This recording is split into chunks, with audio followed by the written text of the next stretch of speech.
Nakatakda isailalim sa state of health emergency ang Maynila bunsod ng napakaraming basurang nakatambak sa lungsod. At kaugnay niyan, makakapanayan po natin ang nagbabalik na mayor ng Maynila na si Isko Moreno. Magandang umaga po sa inyo, Yorme. Si Maris po ito. Live po tayo sa unang balita. Maris, magandang umaga sa iyo at sa mga manonood nating mga kapuso sa buong mundo. Ay magandang umaga. Welcome po dito sa Recto Divisoria ngayong umaga. Yorme, una sa lahat, kailan opisyal na idedeklara ang state of health emergency sa Maynila? Kahapon in-announce niyo po ito, pero kailan po ito officially magsisimula? I think yesterday I've talked to Vice Mayor Chi Atienza at mga kusihal na today kung po pwede on their inaugural session, after that kung po pwede ipasar nila sa lalong madaling panahon nang maabatan natin yung mga malalaki pang masamang epekto ng pagtambak ng basura. And as we all know yesterday, bumitaw na yung dalawang contractor o rolling contractor ng basura ng syudad, and we cannot take it sitting down at hindi rin naman kakayanin ng DPS at MMDA lang ang hauling ng basura. And that will kakalat ng kakalat. In fact, Marisa, since yesterday at 2 p.m. up to 12 midnight kagabi, umakot na ang Lunel, DPS at MMDA na humigit kumulang ng one-day volume ng siyudad ng Maynila. But there is still a lot since last night up to 1 a.m.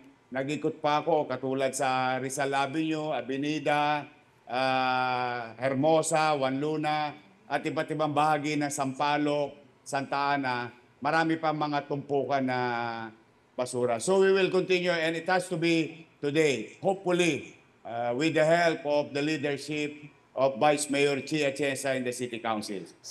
So Yorme, gaano pa karaming tonelada ang kailangang mahakot dyan sa buong Maynila? Sinasabi niyo po yung iba't ibang lugar na kailangan yung puntahan within the day. Pero gaano pa karami po yun? Well, let's do this in a simple mathematics, no?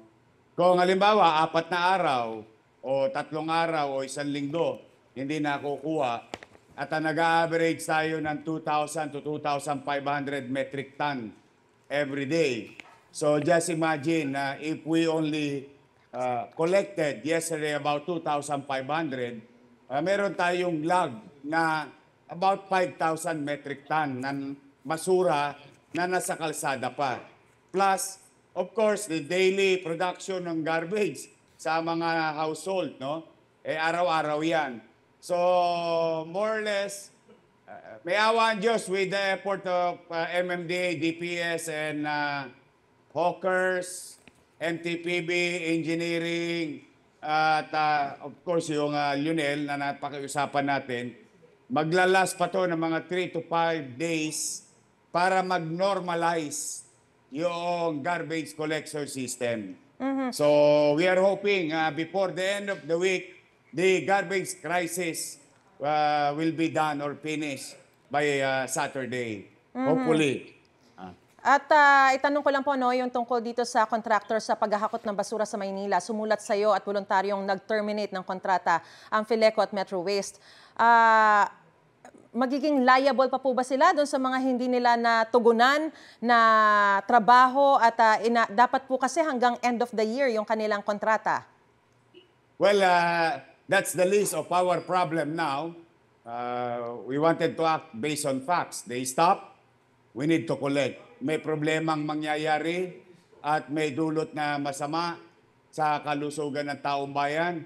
Yun ang immediate concern namin ngayon. Now, whoever is responsible, whether former officials or members of the former administration, saka ko na yun na bibigyan ng panahon. Ngayon, ang mahalaga muna yung kaligtasan ng mga bata at kaligtasan ng mga matatanda, kaligtasan na may mga sakit dahil yung sani ay basura at masamang epekto ito sa kalusugan nila. So, tao muna, Maris, and we'll talk about it later. But for the meantime, we'll focus on the problem. which is the garbage crisis. But yes, later on. So mamaya po sa konseho ay hihilingin nyo sa council na magsimula na yung bidding. Paano po ba ang magiging proseso nito? Dahil hiniling nyo na rin po yung tulong ng Leonel ngayon eh. Hindi po ba parang medyo indebted na kayo sa kanila? It's the other way around. No? I called yesterday. Sabi ko, Oy, Leonel, for old time's sake, baka naman pwedeng tulungan nyo kami. Nakuha naman natin ang TY. But again, you are right with your question that we have to put things in right order, legally and technically. So we will do the process, and we need to pass resolution or ordinances kung kinakailangan para legal lahat at tama, para mas matibay at mas matatag, at saka epektibo yung magiging pagpasok ng pamahalaan ng kontrata sa mga kanyang serbisyong kinukuha para sa tao. So we will follow all the necessary rules ng ating procurement or services na kinukuha. Paano po mababayaran yung utang ng Manila LGU na sinabing milyon-milyon na po talaga at naipon na talaga yung utang dito sa iba't ibang mga kontraktor na ito? Mamaya, Maris, no? If I'm not asking too much, I will state the city situation financially. May mga 2:00. And you are right again, almost 950 million pesos na ang bayarin sa basura pa lang. Mind you, 950 million sa basura pa lang. Siyempre, pangalawang araw ko to, maririkis ako pa maya-maya yung iba pang mga bayarin. Pero, hindi naman para tayo magturo ng daliri sa mukha ng ibang tao. Kaya lang, kailangan malaman ng taong bayan ano ang nangyari at ano ang sitwasyon. But for the meantime, let me assure the people of Manila all the things that is needed, especially those basic things. We will address it. And this recurring, existing fiscal problem or pananalapi ng lungsod. Malaking problema yan, totoo po. But we will not stop to find ways. That is an assurance to our viewers in the city of Manila.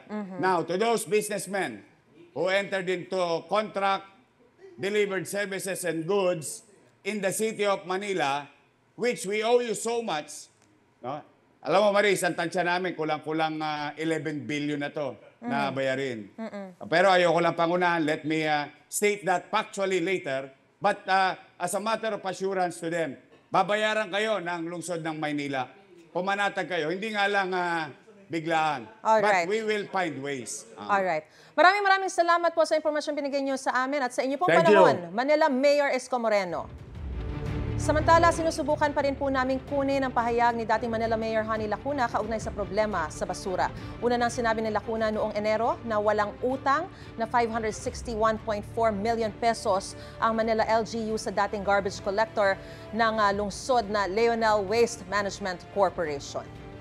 Gusto mo bang mauna sa mga balita? Mag-subscribe na sa GMA Integrated News sa YouTube at tumutok sa unang balita.